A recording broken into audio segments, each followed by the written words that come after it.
Bom, chegou a hora de apresentar nosso convidado especial e começar logo com a nossa conversa sobre o tema do encontro, a psicologia da casa. Maxwell parte do princípio que decoração envolve estilo de vida e pode, de verdade, influenciar a felicidade e o bem-estar das pessoas. Ele é uma combinação de designer e coach life. Ele é autor também de 5 livros e do blog de decoração, que é um dos mais visitados dos Estados Unidos. Com vocês, Maxwell Gilliam Ryan. Bom dia. That's all in my Portuguese. I started apartment therapy in my bedroom by myself, and now I'm in Brazil, and I know that you here have read the blog, and that makes me incredibly proud. In talking about apartment therapy, I have to tell this story of my life, because for me, apartment therapy is, it's not just interior design, what we're doing, and I think what we're witnessing, it is about literally changing your life, and that is the power of design, and what I think design can do. I believe that we are all looking for our own path. We are looking for a way to use ourselves well. We're looking for a thing that we can do that will add value to the world and that can make us feel satisfied with being on the earth. And what I want to communicate with apartment therapy, even as we talk and you go to the blog, is that I want to help you along your path. And so I want to start to show you my path. I want to start at the very beginning. I grew up in a house, my house, which was an interesting house. It wasn't the house where I invited friends. It wasn't the house where a lot of people came over to play. It was my house next door. I had a friend named Willie, and we always wanted to go to his house. That feeling you get when you're in a home where you're comfortable and happy is so important, and it stayed with me my whole life, and it's what led me to design ultimately, because I wanted to know, how do I make that feeling? How do I find that again? I continued along my path. I had a clue now about what my language was, but I didn't have a job. I didn't know where to go next. So after 7 years of teaching, I thought, I was at a transition, and I thought, you know, if I teach one more year, if I do it, I'm going to be a teacher for the rest of my life. And I thought, I think I'll try one more thing. So I started apartment therapy that summer. I was having dinner, and a fellow was sitting next to me, and he was a young guy, and he said, so I've just got this job at this bank in New York City, and they bought me this apartment, or they're paying for this apartment. It's a duplex in Soho, and I really want it to be beautiful. I have a little bit of money, and what I really want is I want to have a woman over and impress her. And I said, I can help you with that. I said, that sounds like a fun job. You give me some money, give me like a month or two, and I'll help you furnish your apartment. So I started working for friends, and the way the world I now realize is you work for your friends for free, and then you work for your friends and you charge them a little bit, and then you work for your friends' friends, and you charge them a little more, and then you work for your friends' friends' friends, and eventually you're working for strangers and you have a job. It became called apartment therapy because my father's a psychiatrist and my mother is a painter, so my friends said, you're not an interior designer, you're an apartment therapist. And the name stuck. There's nothing I could do. And it was true, because I was more concerned with how people felt. I wanted them to be happy, and I wanted it to be their home, not my home.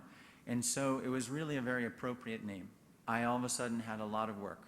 Everyone was fascinated that there was a guy, me, who would go around town and call himself the apartment therapist and would help people with their homes.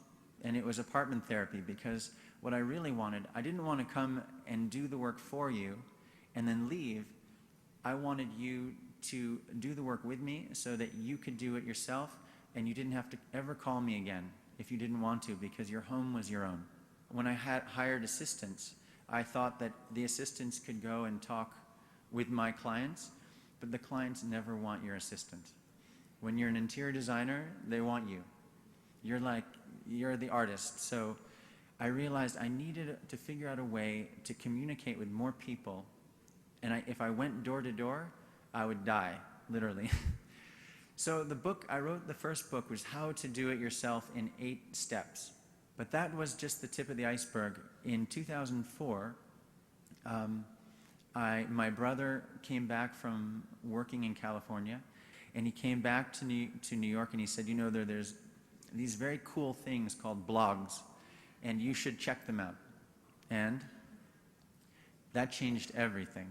And when I started, I had maybe 300 people reading what I was writing, and by 2004, I think we had like 1.5, maybe 2 million people reading, and it sort of blew me away. But in 2008, we realized I had to make a decision. I either had to go one way or the other. It was either towards straight ahead interior design with my clients or the blog. So in 2008, we decided to go full time.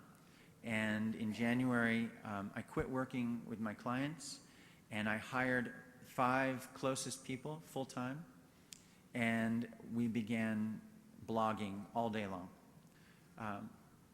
And we're now closing in on 5 million monthly readers. Finally, I want to share with you my latest project, and this brings together everything I've said. This is the book that I just finished. It's called The Big Book of Small, Cool Spaces. So this book is about small spaces, but you could use it anywhere. It's just that the creativity is created by the constraint of a small space. I didn't do any of this work. These are all the homes of real people who did the work themselves. None of them are interior designers professionally. And this is really what apartment therapy is about. It's about sharing the great work of other people, inspiring people to do it themselves, and then connecting them to resources. Thank you very much.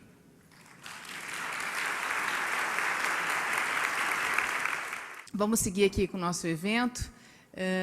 Eu vou começar agora a chamar os nossos convidados para o nosso debate. Vou começar chamando a Ana Luísa Trajano. Por favor, Ana Luísa. O Marcelo Rosenbaum, vem aqui, por favor. Marcos Ferreira. Marcos, por favor.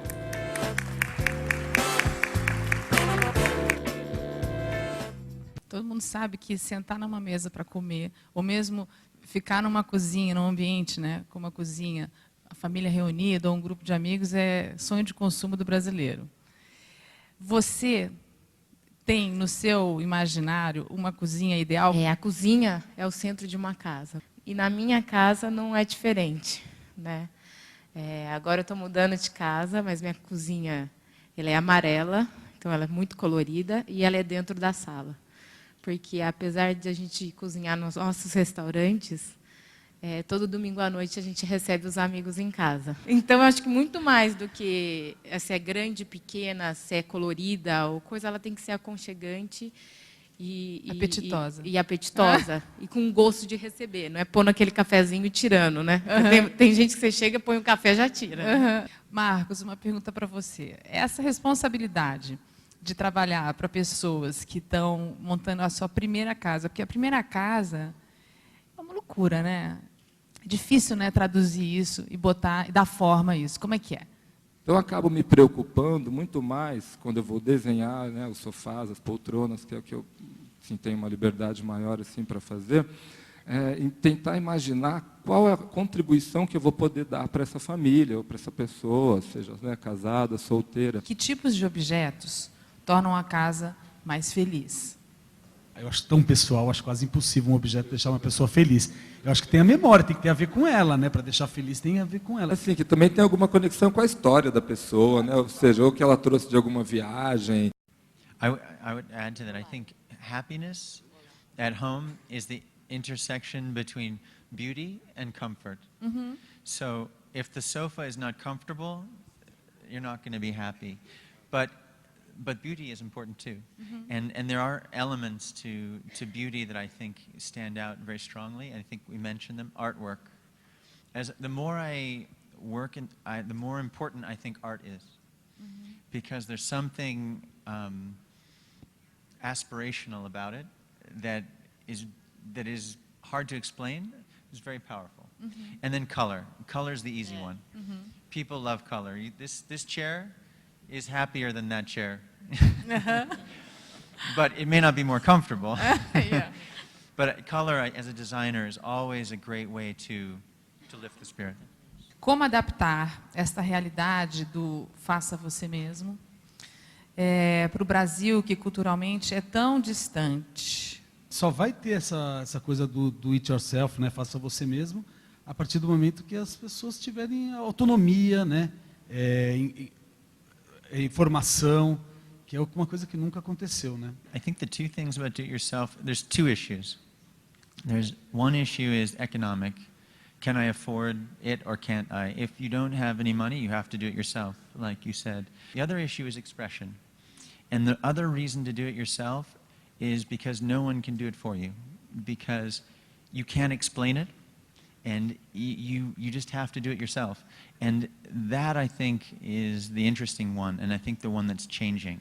Custom made always is the driver of do it yourself. Gente, muito obrigada a todos. Espero que vocês tenham gostado.